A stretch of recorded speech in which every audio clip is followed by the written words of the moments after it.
Hi, I'm Alex Palmer, and this is the Black Dog Cast, a podcast about mental health. Now, this episode is a bit different to normal. For the first time, I'm actually recording the podcast live with my guest in the same room, and that's because the guest is my wife, Gretchen, as we dig into the topics of conscious leadership. Now, if you're not familiar with what conscious leadership is, then stay tuned as we talk about Gretchen's own journey from entertainment industry exec to burned out agency owner and how that's led her now to being a conscious leadership entrepreneur, equine coach, and much more. We get into the detail of what conscious leadership is, why it's so important in the workplace, and how tools like peer conversations can help to relieve stress, address burnout, and build emotional capacity in the workplace. So, without further ado, let's get to the podcast and talk to Gretchen. Gretchen, welcome to the podcast. Thank you. Is this my podcast or your podcast? I'm not sure, but I think we want to do more podcasts together. So I guess we'll figure that part out. But I'm glad to be on a podcast with you. Yeah. Well, I'm a pro, you know. You are.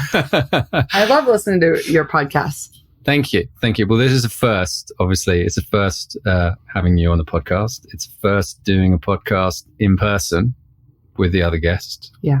As opposed to them being remote. And we're going to talk about conscious leadership. That's my jam. All right. Well, before I get into like how you got into all of this, what is conscious leadership?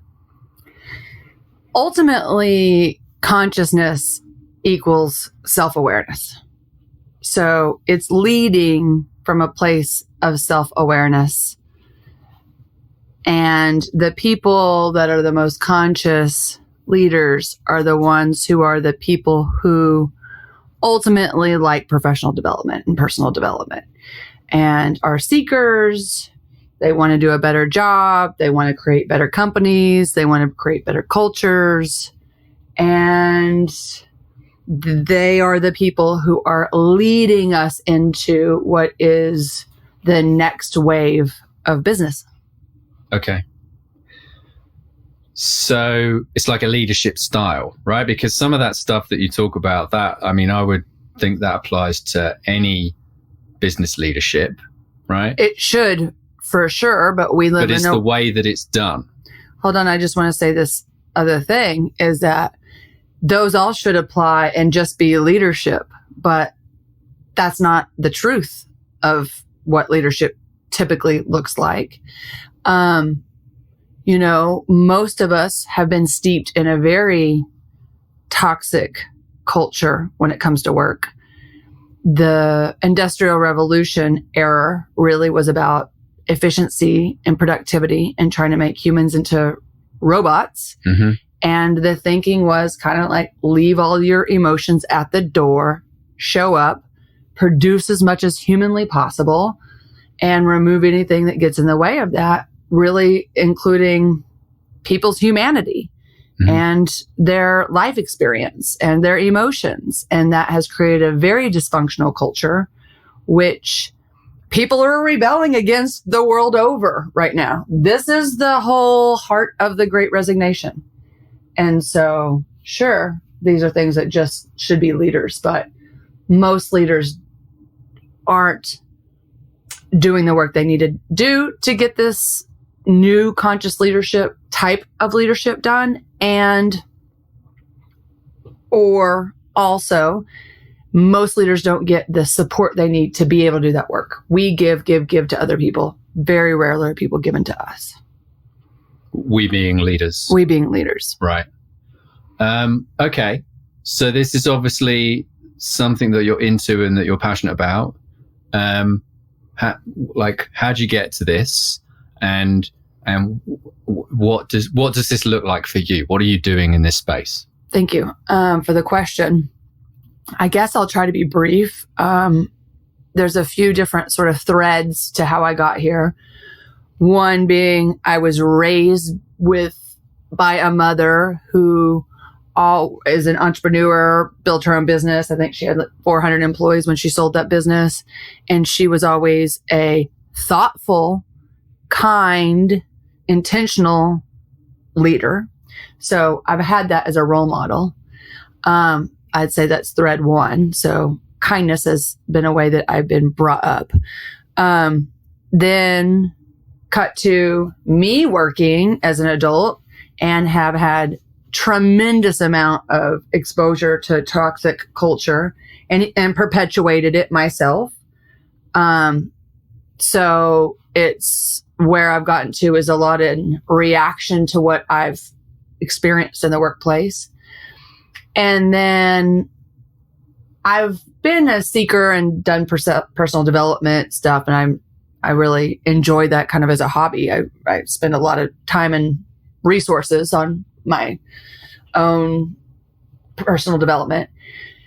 And so I've had a lot of tools, and I've used a lot of tools on the personal side. And then over time, I've really integrated the two, is what I'd say. There was a very profound moment for me, though, when I was a entertainment executive, and I went to Burning Man. And I went to Burning Man with the intention of having some sort of spiritual breakthrough. It was vague, but intentional about wanting to have some shift.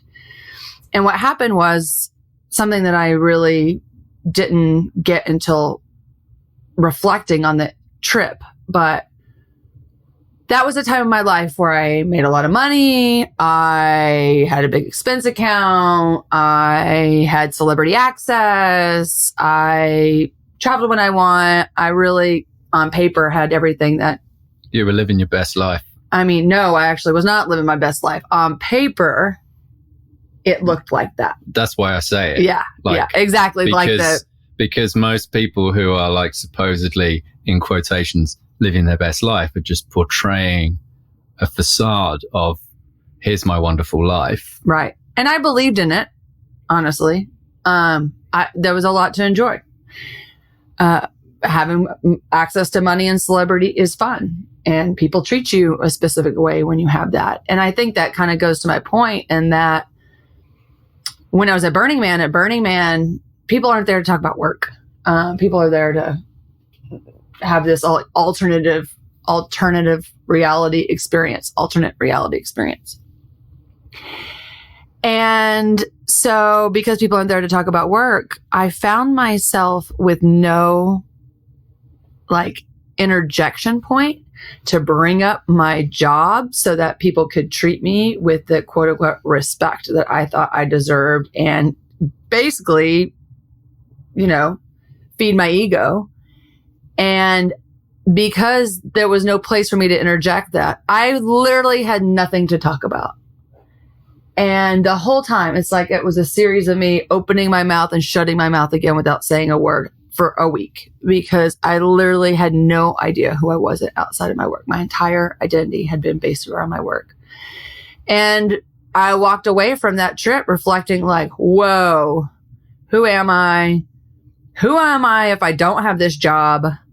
I don't like who I am right now, and I need to figure this out. And I really set on a path of deconstructing all of it, dismantling a lot of stuff. And, that's where I'm at now, I think, is that was 2012. So a decade later of intentionally questioning things that are the status quo in business, questioning my intention and why I'm doing what I'm doing, and also really building out the other parts of my life that make me happy.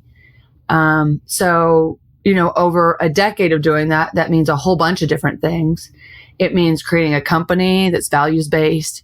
It means only wanting to work with other leaders who are doing this kind of work and choosing to do that and sacrificing money if that's not in alignment. Mm-hmm. It means constant self-development. I'm in constant programs and certifications and stuff like that help me grow into the kind of person that I want to be. It's about having company policies that support that, including diversity, inclusion, and belonging. It's about being open and really, I think, open to the places that maybe I'm not the best, and reflecting on that and making positive change so that, all of the interactions I have and experiences I have are mutually kind and beneficial to everyone I interact with. There's a lot in there. There's a lot in there.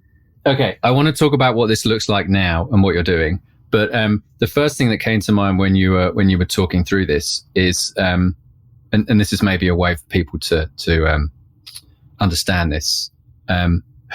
Who out there is doing this well that we might know of? Like, what high profile leaders are out there that you're inspired by, or you look at and you're like, okay, well, maybe they're not doing the whole thing, maybe they're doing a piece of it.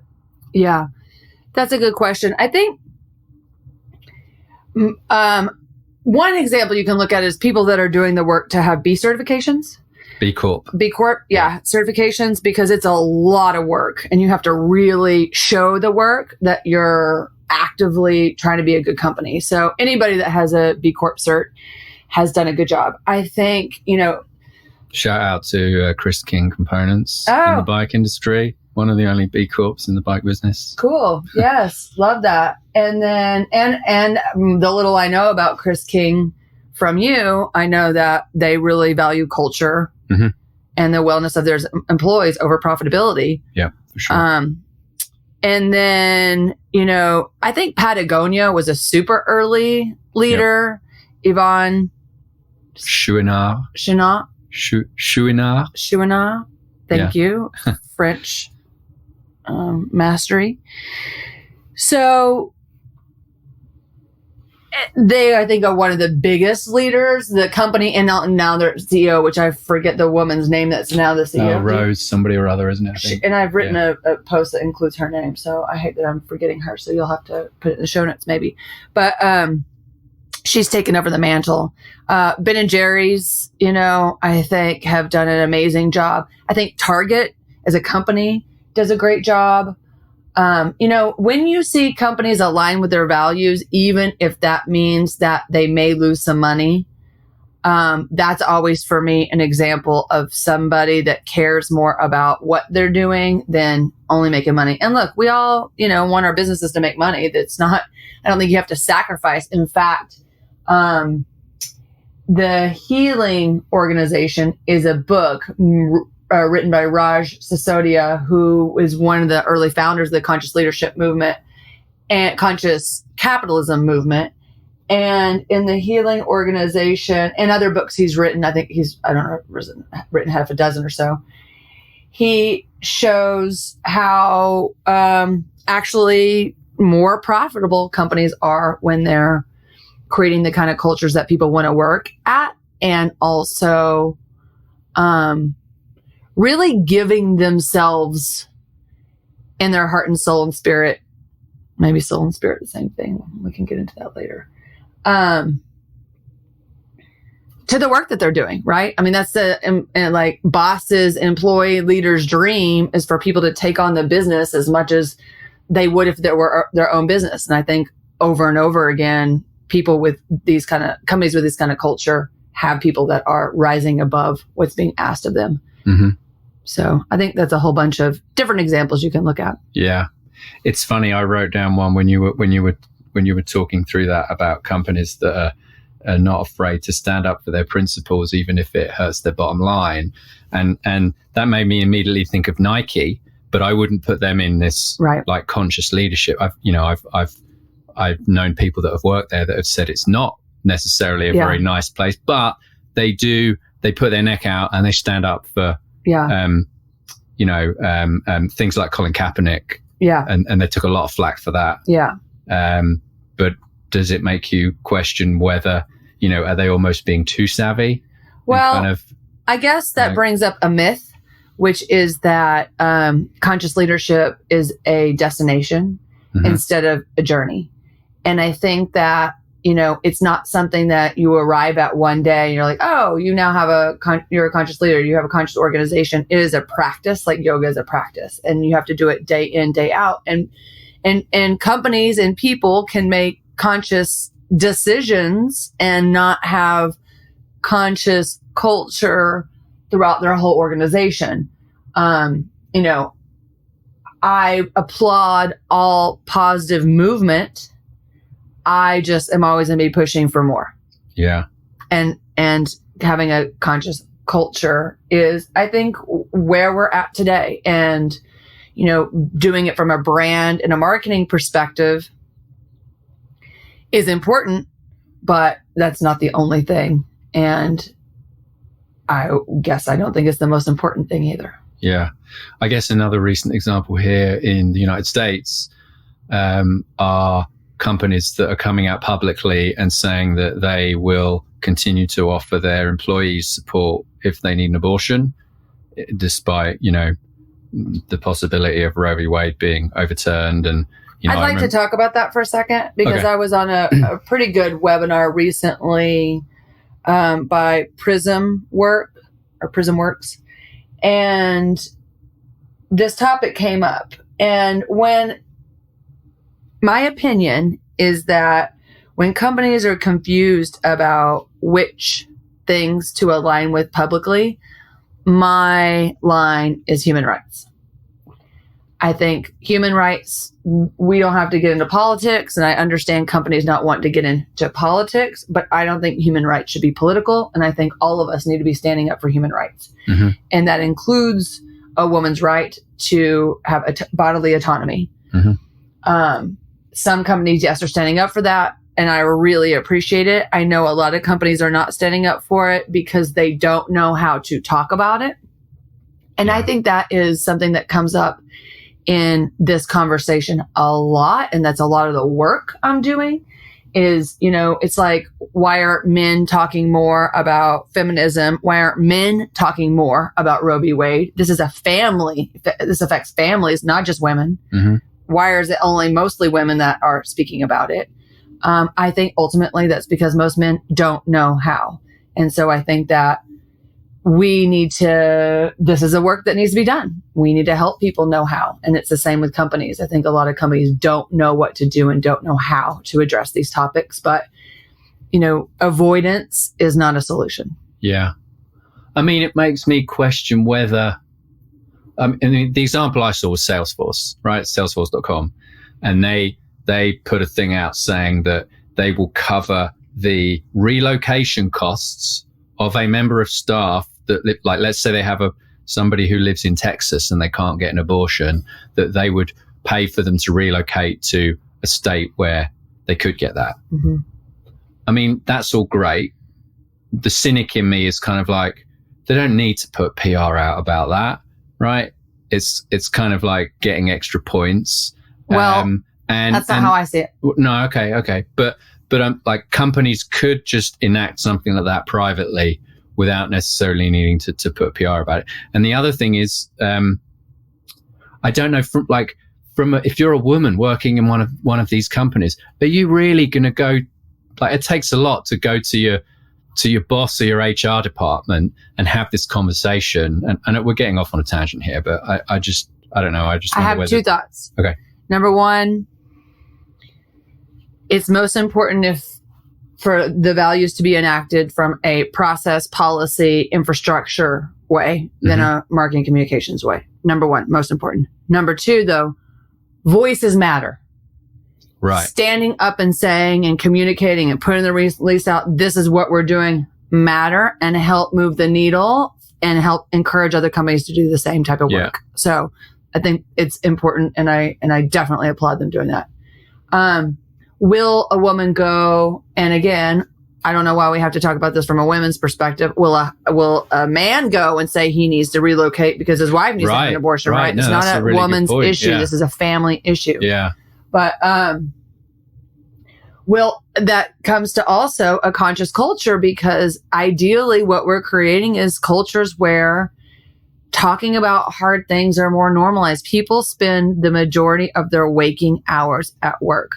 Cultures at companies have to be places where people can be their authentic selves and deal with the real problems in their lives, whether that's dealing with that they're having to do distance learning with their kids, dealing with parents that are aging, dealing with sickness and illness, dealing with life challenges like this. Like, we need to find a place that we can support people in this way, because mental health issues. Yes, exactly.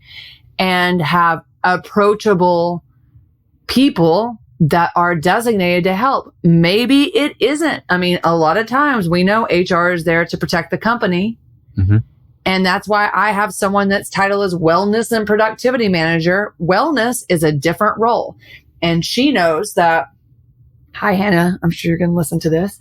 She knows that she has the authority to maintain confidential conversations about people's wellness. And if she can share what she needs to share with me, if that's, hey, someone's going through something right now and really needs some more support in these ways.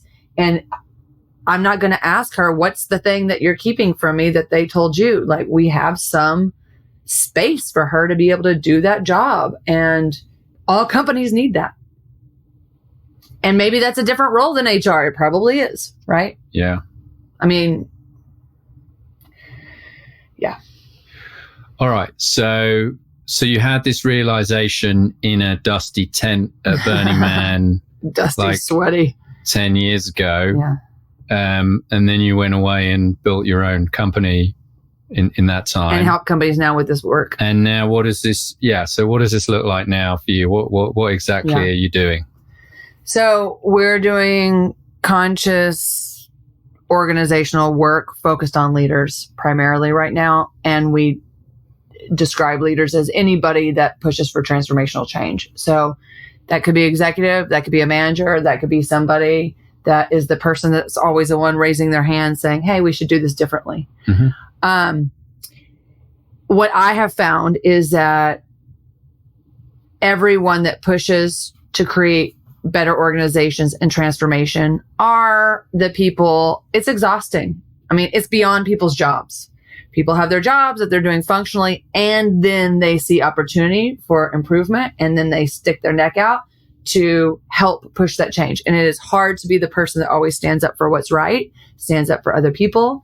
And so my focus is really providing those people emotional support, education, community, so that they're more emboldened and supported to do the work that they know they need to be doing. Okay. And what does this look like in practice? So the number one thing right now is called peer conversations, which comes from clinical psychology, reflective supervision. Reflective supervision is used and created for psychologists who are working with children who have experienced a lot of trauma. And these are adults who take on, have conversations, are steeped in a lot of hard things. And so they need more emotional support to be able to do this kind of work. So that's where it originally comes from. I knew about this from Emily Santiago, who I do have a podcast with, that is a trauma-informed educational psychologist. I collaborated with her. I got trained and certified in reflective supervision. And then I have adapted that with a conscious leadership program to meet the needs of the modern leader. So peer conversations is a small group format, 5 or 6 people. Everybody goes through an introductory training. It's roughly 90 minutes. Everybody signs community agreements, including confidentiality agreements. And then we share wins, which is always fun to celebrate the great work that people are doing. And it's something that most leaders overlook and keep moving the goalpost to what's next. So it's really important to sit with the wins and share the wins and celebrate the wins with you and your team. We do that. And then we talk about emotions at work, this scary term, emotions at work. And we use a few different tools. We use different self-assessments, prompts to talk about different emotions, and people share stuff that there's really no other place to talk about. I mean, therapy's great. I love therapy. There's not enough therapists in the world to support everybody's emotional mental health needs. Mm-hmm. And especially therapists are really have an important role. They diagnose emotional issues. They help people heal from those. This is something that I'd say is similar to therapy in the sense that there's a dedicated time and place where you're met with non-judgment and we talk about stuff, but we talk about what's going on and normalize emotions and have the group really just like not offer advice. We're not there to fix anybody. We're just there to have a space where we can listen, where feelings are validated with other people that know your experience. I'll tell you how many times people after a peer conversation will message me just to say, oh my gosh, I had no idea how much just being validated that what I'm going through in this specific circumstance is normal and that everybody has experienced it, would feel the same way. I mean, I had a woman one time say in the middle of COVID, we're still in the middle of COVID, but in Texas, we're not. Right. She said, I'm having trouble, honestly, just getting out of bed in the morning. And it shifted the energy of the group. It was such a vulnerable share. As a leader, we always have to feel like we have to be buttoned up and have to keep on everything's fine for our teams. And for her to share that with other leaders, everybody just kind of sighed. And I said, does everyone know what that feels like? And everyone on the call nodded their head. And all of a sudden she was like, oh, because she felt alone in the struggle that she's not being a good entrepreneur. She's not being a good boss. She's not very great at leadership or whatever it is, because she was feeling like so overwhelmed. She didn't want to get out of bed in the morning and be like, no, this is a common feeling. That one thing alone makes people feel better. And then when we communicate about emotions and express our emotions, we metabolize our emotions. The history of the world in which most of us are raised, where it's all about metabolized by like feeling it in our bodies. Yes, right, exactly. Most of us have been raised around emotional suppression, which doesn't help anything at all. And in fact, that's like throwing shit in the closet and shutting the door real quick. Eventually, you open the door and it tumbles all out on you. Falls on top of you, yeah. AKA road rage, AKA all sorts of. What you're talking about. I never get road rage. I wasn't pointing any fingers. It's just bad drivers in the United States. Not pointing any fingers. Also, self-reflection's always good. Yeah, and most of us haven't learned emotional regulation. Yeah. And that's what peer conversations do, is help normalize emotions and emotional experiences when it comes to work, helps us process and metabolize our emotions so we're not throwing them in the closet and they're not popping out when we least expect them. And we're being able to move on from them. And it's a reflective process. So people say to me all sorts of things like, last month we focused on vulnerability. I had multiple leaders realize they don't do vulnerability at all. They immediately shut it down. They go on the defensive, they go on the offensive, and they literally in the call were like, oh my gosh, I just don't do vulnerability. And I did not realize that before. Yeah. And that's why reflective processes are so important and why this is the work that, I think is missing from work.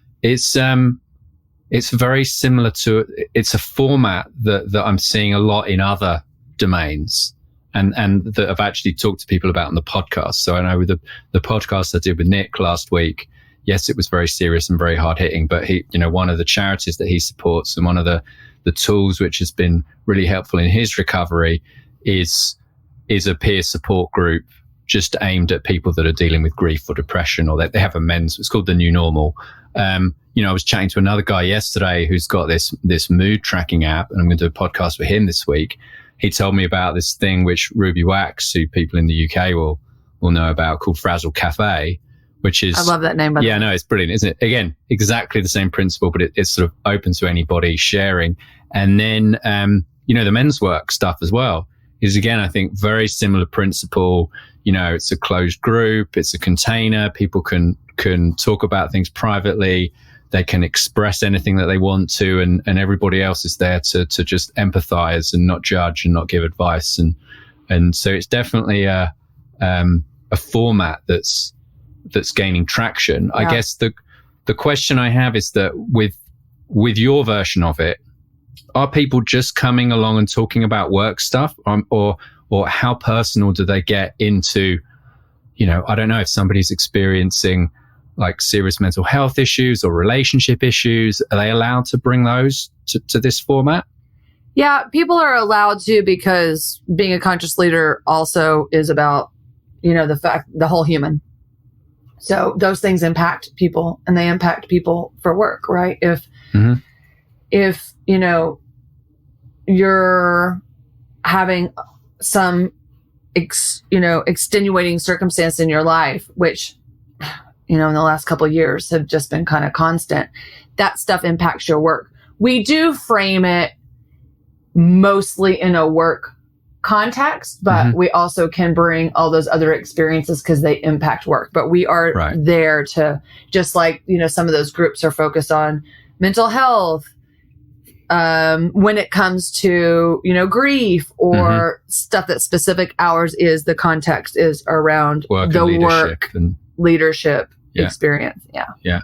What, I guess without going into specifics, what sort of things do people bring to the groups? Like what are the top issues you think that are on people's minds that they need to talk about? So there's two different things that happen in the group. Sometimes people bring stuff that are happening with them right now at work, and that might be dealing with their own boss who is toxic and that they don't have control over that, right? And so we talk about that type of thing. So real challenges that people are facing, needing to let go of somebody as a manager, and feeling so many feelings about that person really needs the money right now. I know that they're going to struggle for these reasons right now, and the guilt and the shame and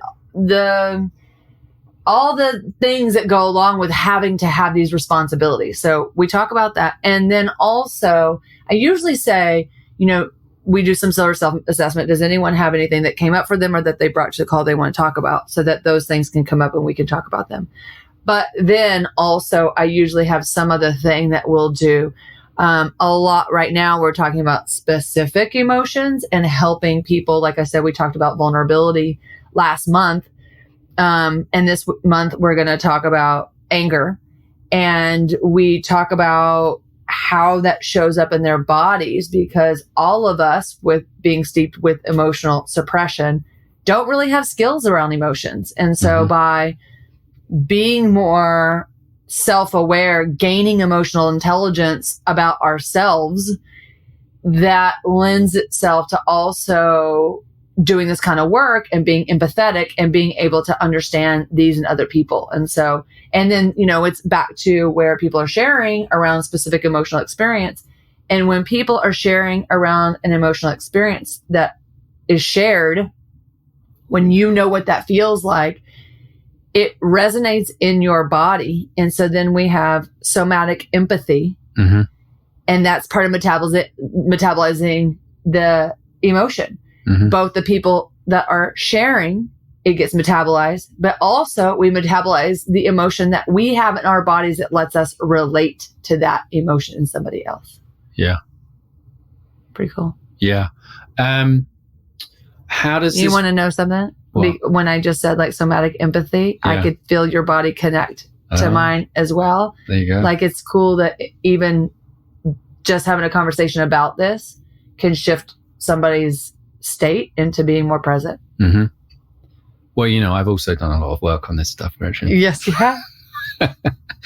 All right. How does this play out differently for men and women? Because I know you have some groups that are mixed. You've got a men's only group. Yeah. I don't think you have any women's only groups. I do, but it wasn't because it's just by default. It's by default. Yeah. I guess a couple of questions, like, are they showing up with different issues? Do they need to be like single sex groups? And also, how does this relate to, because I know you've got a lot of thoughts about, the patriarchal, like, work culture and all that sort of stuff. How does it play into that? Yeah.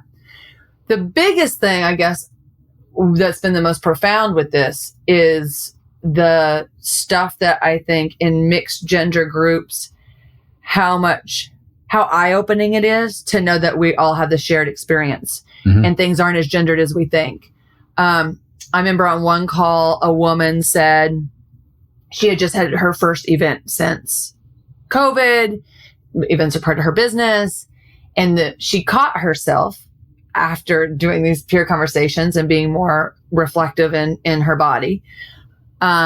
She caught herself really criticizing, how could I have had more people? What if I would have been more communicative about our COVID policies? How could I blah, blah, and then caught herself and recognized, oh my gosh, I'm sitting here criticizing every single thing with perfectionism instead of celebrating. I just did my first event post-COVID and it was successful and people had a good time and they got a lot out of it.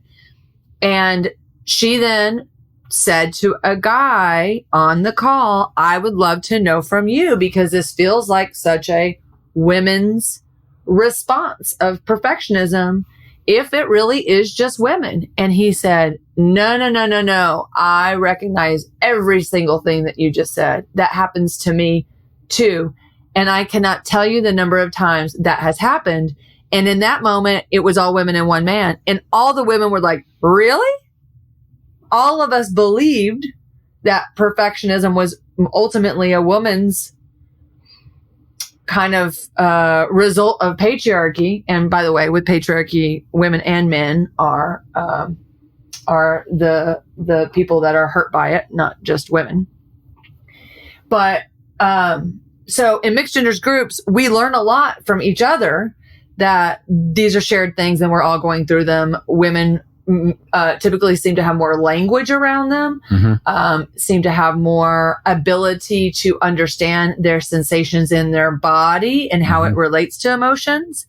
I think that's just cultural and more experienced and being able to do that in society. But yeah, so that's one of the most profound things. I think men a lot of times want either a men's group. I think everybody that's been in the program hasn't cared if it's men or a women's group. I do have some men's groups, and I would say there's really no difference, except for I guess I am more careful to make sure that I'm helping with the languaging piece and guiding a little bit more on the embodiment piece. Because with some really embodied women, I can say, go into your body and tell me the sensations that come up when you remember a time when you were angry. And they'll be like, my heart was racing. I felt like my blood pressure go up. I had constriction in my chest. My fingers felt tingly really quickly. Yeah. Where sometimes men are more like, that's tough for me to remember. And I have to guide them a little bit more. But there are women that need to be guided too. I mean, all of us have done a pretty good job of learning to suppress emotions and compartmentalize. All right.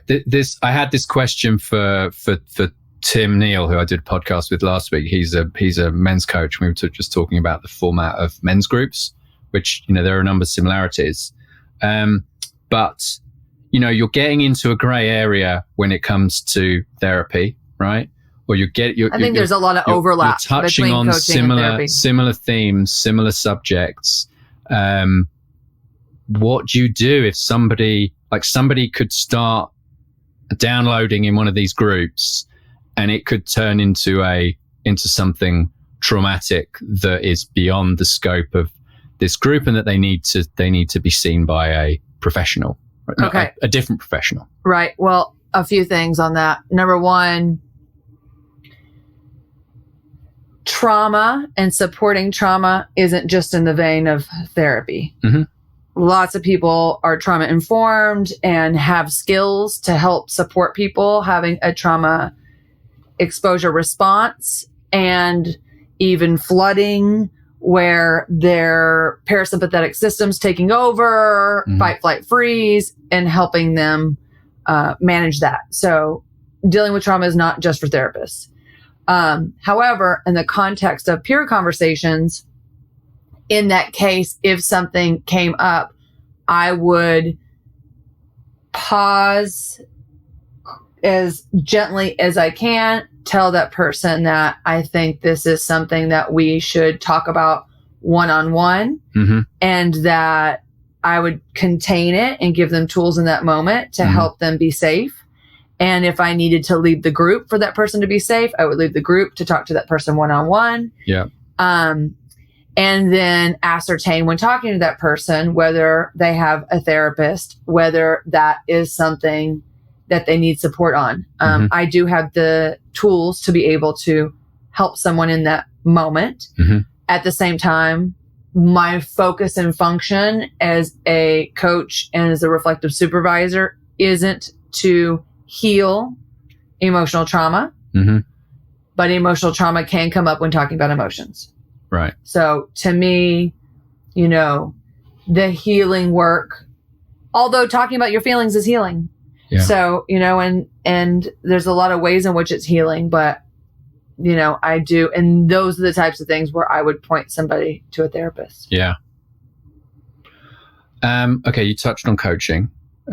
So you're doing some of that as well. How does one-on-one coaching differ to a peer group? In the peer groups, I'm not really coaching. I mean, it is technically a form of coaching. I am more a facilitator of a conversation between people and help role model emotional regulation and make sure that everything is contained and safe for all the people. Coaching is different. Coaching is way more action-oriented, goal-oriented, action-oriented. What are you trying to accomplish? What is your perception of what's getting in the way? And looking at my coach, who I've been training with, Lisa Morrell, she has a systems methodology that also looks at everything around, and I do too, everything around the person, including, companies, including the company culture, the environment in which people live, really kind of looking at it. More lifestyle things. 360, Yeah. Is this belief system issue, perspective issue? Is this, cultural issue? Is this more process oriented? Like, what is the thing? Identify and brainstorming together and strategizing and figuring out, where the places are that need to be shifted. Yeah. And then but supporting the shift. It's still not giving people advice. It's still not giving people advice. That's more like consulting, which, I have a giant background in consulting. And that at first was the hardest thing for me because it's natural for me to consult. And I've done so much work on myself and I have a lot of tools. However, one of the things that's helped me shift is that when I use the coaching model, which is more about asking questions and assuming the person that I'm coaching is naturally resourceful, creative, and the expert on their own lives. Whenever I have a thought that I might normally offer as advice, I'll get curious and ask kind of a question that helps me understand how they think about that thing. And 100% of the time, their answer is better than the answer I would have given them. So that has taught me they know better about their own life than I do. My job is just to be in a relationship with them where they feel safe. And it's my job to ask big, important questions that help people think outside of the box that they've created for themselves. Yeah. Okay. All right. Should we talk about horses? Please. That's funny. I'm like on my way here, running a little late to our podcast because I was at the barn and I just love it so much. First of all, I think everybody should be as nature as much as humanly possible. We are not separate from it. We are part of it and we need it to recalibrate. But horses for me are, the next level of that. Yeah. So then, do you want to talk about the equine coaching elements of this and how using horses plays into this conscious kind of leadership and coaching and well, for one, I've had such profound shifts with myself from my horse, and everybody that has a horse knows what I'm talking about. And so I was interested in learning more about the why of that. So that's kind of where I started going along this path. And I have a big, just kind of like North Star with the word pleasure and what feels good to me. And that felt good to me to explore. And I just keep going further and further down that path, because it feels good. But one of the things when it comes to coaching or therapy, frankly, horses are used for both, is that so much of the work is getting people into a reflective state so that they can make shifts in perspective. Mm-hmm. The horses are a forcing function. Immediately, people are shift into a state of presence with a horse. Number one, because they're 1,000 pounds or more. And so from a safety perspective, you have to stay present and aware. So they do a lot of the work for us in that way. And then the other thing is they just really are magical creatures. I need some help. Maybe you can help me with the research part of this, but there are multiple teachers and books that I've read and have taught me who say that horses are the oldest living mammal that's survived, like from the Ice Age, and have been around for like 56 million years since the time of dinosaurs. Mm-hmm. I haven't personally proven that fact. But I would like to. But the thinking is that they are amazing at survival and have a lot that we can learn from because of their ancient ancestry that knows how to survive. I do believe this. And horses have an ability to mirror us in a pretty interesting way. And they act as in coaching and the reflective supervision, we look for prompts that allow people to reflect, then that they can share and go deeper. The horses do the same thing. One of the exercises we do, I have people really see what they notice through this no talk, no touch exercise with horses. And they do multiple horses, and I have them do something else and then go back and do it again. And it's a little bit of a process. And it's very interesting because what people share, the horse didn't like me, or the horse doesn't want to talk to me because they felt like I was being in their space and they don't want me in their space. The horse really liked me and wanted to play with me. They tell me all sorts of things that help create amazing prompts. Mm-hmm.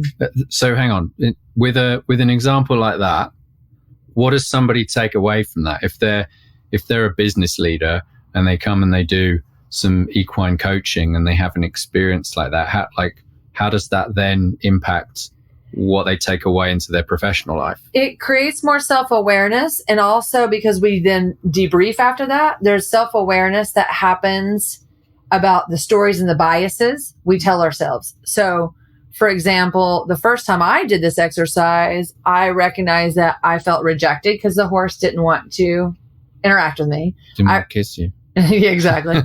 I realized I always felt rejected if a horse didn't immediately kind of want to come say hi to me. And this horse in particular was just eating.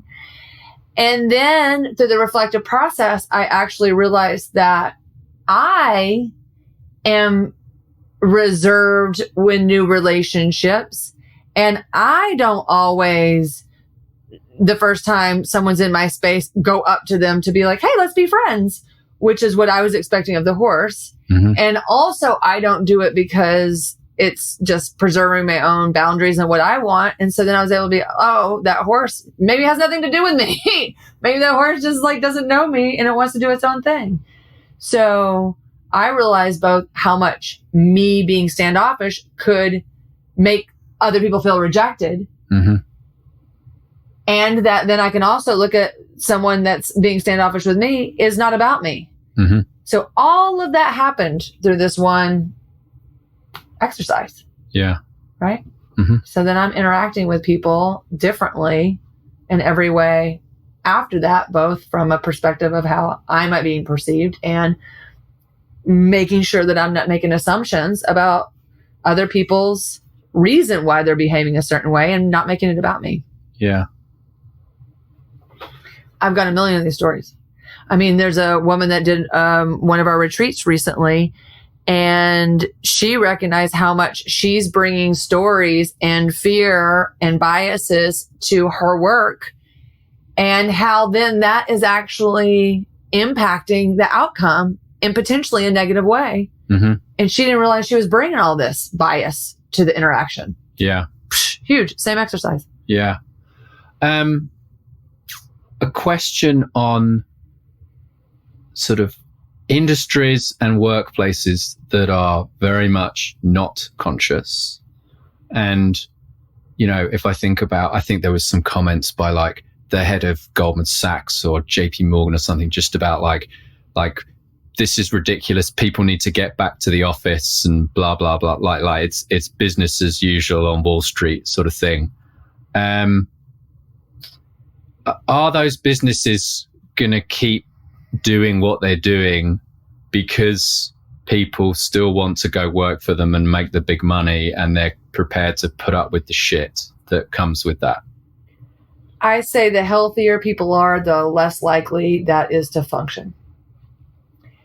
I think that more and more and more people every day are waking up and saying, Fuck you know this. what? Yeah. Fuck this. Yeah. The value exchange is not worth it.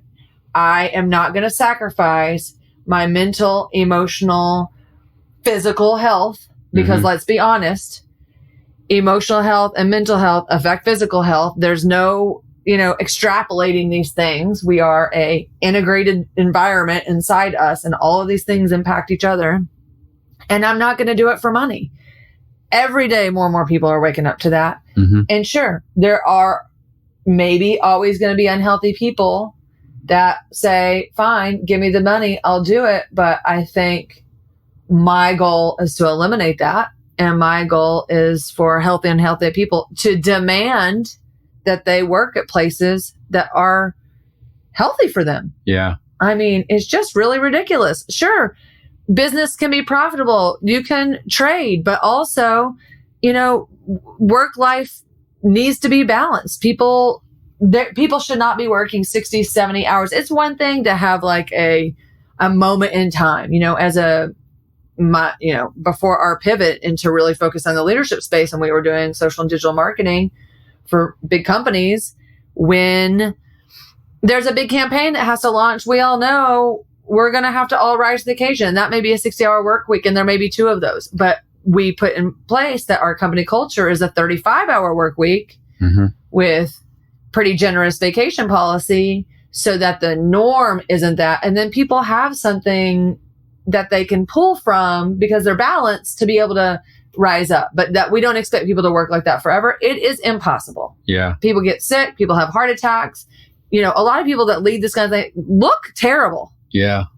What about in the sort of, startup entrepreneur, I think business owner, create a good company culture from scratch. Have the best talent. Get the best talent because you have the best culture. Hang on. You didn't listen to my question. I'm like, fuck crush it culture. I hate it.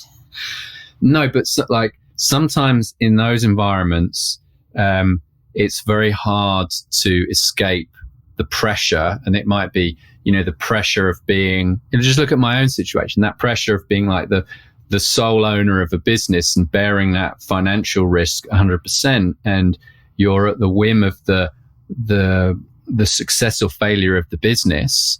And maybe you're in your business just doesn't have the resources to do much of this stuff. Like what do you do in that situation? I'll be frank. If your business can't afford to have the people that work at it in a way that's healthy for them, then you can't afford to be in business.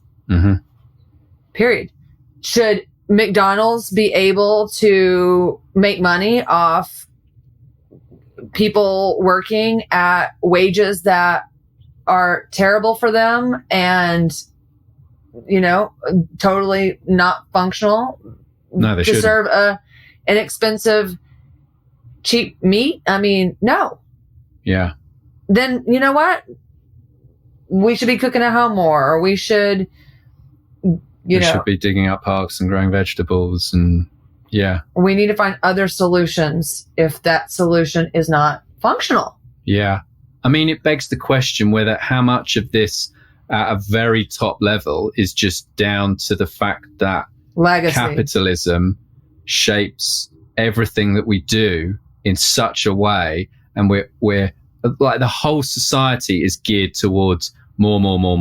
Like businesses are always under pressure to to grow more and to create more profits. And but what businesses? By who? Like any business with any business with shareholders. Yeah, right. That's true. I would say that like the majority of businesses behave in that way. I suspect you're right. I don't really have stats on that percentage wise, but I mean, I don't know what to say other than like we have to demand. The companies are made of people. Yeah, people are in control ultimately. The more people that are like, no, we're not doing it, the more that it's impossible. Yeah, I mean. Right? That the pay for restaurants workers right now is going up and up and up and up because so many people are like, nope, not doing it. And when businesses can't find people, all of a sudden, they have to either change how they're paying people, change what they're charging, or realize their business is not a profitable business. Yeah. Yeah. So what does the future look like for all this? I think the future is feminine. I think that women need to step up. I think that men have been running stuff for a very long time and you've had your chance. And now women need to step up and run things. I think that if you think about the yin yang sign, masculine has been in so much control of so many things that it's totally, the whole thing's out of balance. And it's basically spinning into, complete recklessness, toxic masculinity, violence culture and oppression and on and on and on and on. And the feminine needs to rise up to create a balance between the two, because I think the balance is what we seek, but we can't do it until the women step up. It's a healthy polarity between the two. Right? Yeah, this is something that Tim and I talked about last week on the podcast. Yeah, I agree. Well, and then I'm a fan of Sheila Kelly's teaching. She's the founder of S Factor, and I just went to one of her retreats, and one of the things that she was sharing, no, it wasn't her, it was Mama Gina who was there and presenting, had some story, and I feel like it's indigenous in originality, but origin story, but also so is most healthy things in my opinion. But it had something to do with this, like, I'm just not going to get the story right, but you'll get what I'm saying, with this bird, that if the masculine is one wing and the feminine is the other wing, that the masculine is super strong and big and powerful, and the feminine is very weak and off to the side. What happens if a bird has one wing flapping around? It's going to fly in circles. Yeah. Right? We need both sides to be equally strong. And then when I think that happens, then I think that we have a more balanced culture, and that's ultimately what we're all trying to get to. And if we're not, then I ask you, why not? Yeah. Yeah. No, I'm sold. I agree. All right. Is there anything that we haven't talked about that you would like to talk about, Gretchen? I guess just the extenuation of that. I just posted today on social where I'm the most outspoken. Someone was asking me about me posting sexy pictures of myself being empowered, and that I don't really need to ask anyone, that they feel like I just do whatever I want to do. And that's not true. I always have to dig deep for my own strength and conviction to share things that society says we're not allowed to share, ways women aren't allowed to be. And until women are allowed to have complete bodily autonomy, share our bodies with whomever we want in whatever ways we want, own our sexuality, then I don't think we can be free. And I am always going to be the person that's pushing the envelope of quote unquote appropriateness, because those rules come from men trying to control women's bodies. And I just refuse. And so, I think part of women getting that strong wing is to break the ties of all these rules about what women are supposed to be. And women, I mean, it's crazy. Be quiet, but not too quiet. That's annoying. Be thin, but not too thin. Be a little bit sexy in the way that I think you're sexy, but not too sexy. I mean, it's literally what the line is like walking on a tightrope all the time for people to think you're okay. Yeah. And fuck that. So I'm just encouraging all the women to say fuck that, and all the partners of women out there to encourage them to say fuck that. Yeah. Fuck that. Thank you. Thank you. I think this is a good point to end. Fuck that. All right. Well, thank you, Gretchen. It's been a pleasure. Thank you for having me. I'll put some links in the description with if people are interested in learning more about what you're doing and where they can go to do that. Okay. Thank you. Thanks. Bye. So that's it for another episode of the Black Dog Cast. If you liked what you heard, I would encourage you to share the podcast. You never know who out there in your network might appreciate, learn from some of the topics that we cover. I would also encourage you to head over to iTunes if you have a minute, give us a quick review or a rating. Again, it all helps to just get the podcast out there to anybody that might find it interesting. Thanks for listening, and see you for the next episode.